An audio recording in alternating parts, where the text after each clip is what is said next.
All right, let's jump right in. In the Gospel of Matthew, there's this one moment it's super easy to just skim over, but it's one of the only times we see Jesus just stopped in his tracks, genuinely shocked. And what shocked him wasn't some huge miracle or a crazy demon. It was something a Roman soldier, an occupying soldier, said to him. So today, we're going to unpack what really shocked Jesus about this guy's faith. I mean, just listen to that. With no one in Israel. Wow. For a Jewish teacher to say that, it's an absolutely astonishing statement. He's basically saying that this soldier, who's part of an oppressive foreign power, gets it on a deeper level than anyone in his own community. You can just imagine the disciples' jaws hitting the floor. So that's the big question we're tackling. What was the secret? What kind of insight did this enemy soldier have that even Jesus' closest followers hadn't quite figured out yet? And to get to the bottom of that, we actually have to back up a little and look at what Jesus did right before this all went down. The timing here is just fascinating, because right after he gives his most famous teaching ever, the Sermon on the Mount, Jesus doesn't just stop there. He immediately follows up all those abstract ideas with 3 very real, very concrete, and honestly, pretty shocking healings. I mean, just look at the list of people he chose to heal. First up, a leper. And you have to understand, being unclean back then wasn't just about, being sick. It was a huge deal. It was about ritual purity. People saw them as physically and spiritually contaminated. They were totally isolated. Then you've got the centurion servant, a Gentile, an enemy occupier. And finally, Peter's mother-in-law, a woman who in that culture was pretty much on the social sidelines. Every single one was a total outcast. So here's the thing. These were not random acts of kindness, not at all.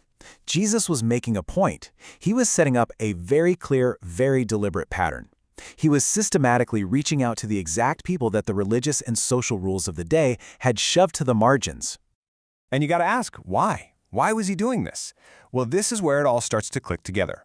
Jesus wasn't just doing miracles for the sake of it. He was giving these living, breathing examples of the radical stuff he had just talked about in the Sermon on the Mount. He was, quite literally, walking his talk. And this just lays it out so perfectly. In this sermon, he says, hey, I didn't come to abolish the law, but to fulfill it. So what does he do? He heals the leper and then tells him, go do what the law of Moses says about your cleansing. Then in this sermon, he drops this bombshell, love your enemies. What does he do next? He gives the ultimate object lesson by healing the servant of an enemy soldier. It's just perfect. This was his whole teaching method in a nutshell. He was a master teacher. He knew that big, abstract ideas don't really mean anything until you can see them in action. He was basically turning to his disciples and saying, see, this is what I'm talking about. This is what it actually looks like to live this stuff out. Okay, so how does all of this bring us back to our Roman centurion? Well, now that we have all this context, we can finally understand what made his faith so different, so special, and why it got such an incredible reaction from Jesus. This is the big aha moment for the centurion. This is what he got that nobody else did. He realized Jesus' authority wasn't, limited by geography. He didn't need Jesus to physically show up at his house. And he uses this brilliant analogy from his own life, right? He's a military guy. He says, look, I tell a soldier go, and he just goes. You just say the word. It's like he saw illness and health as soldiers, and Jesus was the ultimate commanding officer. It's just an amazing leap of faith, an amazing bit of understanding. But we have to ask a deeper question. Where did that kind of insight even come from? It didn't just pop into his head out of nowhere. And here we go. This is it. This one sentence is the key that unlocks the whole mystery.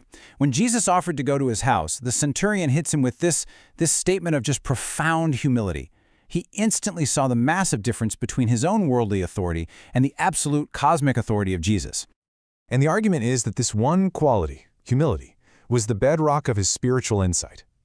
The fact that he recognized his own unworthiness is what allowed him to see Jesus for who he really was. It opened his eyes. And this is where it all comes full circle. This humble, poor-in-spirit attitude that the centurion showed, it was the very first quality Jesus praised in the Beatitudes just a little while earlier. This guy was the living, walking embodiment of the kind of heart Jesus said was necessary to even see the kingdom of heaven. So Jesus just grabs this moment. He uses this humble outsider as a perfect teaching opportunity, a springboard to teach a lesson that was so shocking it must have turned everybody's world completely upside down. Jesus talks about this great reversal. He says, you know what? A lot of outsiders, Gentiles from all over the world, are going to be welcomed in. And why? Because they have the right kind of heart, just like the centurion. But at the same time, a lot of the insiders, the sons of the kingdom, the people who should know better, they're going to be on the outside looking in because they just don't have that heart. And this idea connects directly back to a really chilling warning he gave at the end of the Sermon on the Mount. It's not about your status, it's not about how religious you look on the outside, it's about what's really going on inside. He's saying it's totally possible to do all the right things and still be a complete and utter stranger to him. So the main takeaway here is this. What shocked Jesus wasn't just that the centurion trusted him. It was the incredible insight that came from his character. The big lesson for the disciples then, and for us now, is that the kind of heart we're cultivating has a direct impact on our ability to see and understand spiritual truth. And that kind of leaves us with a final big idea to chew on.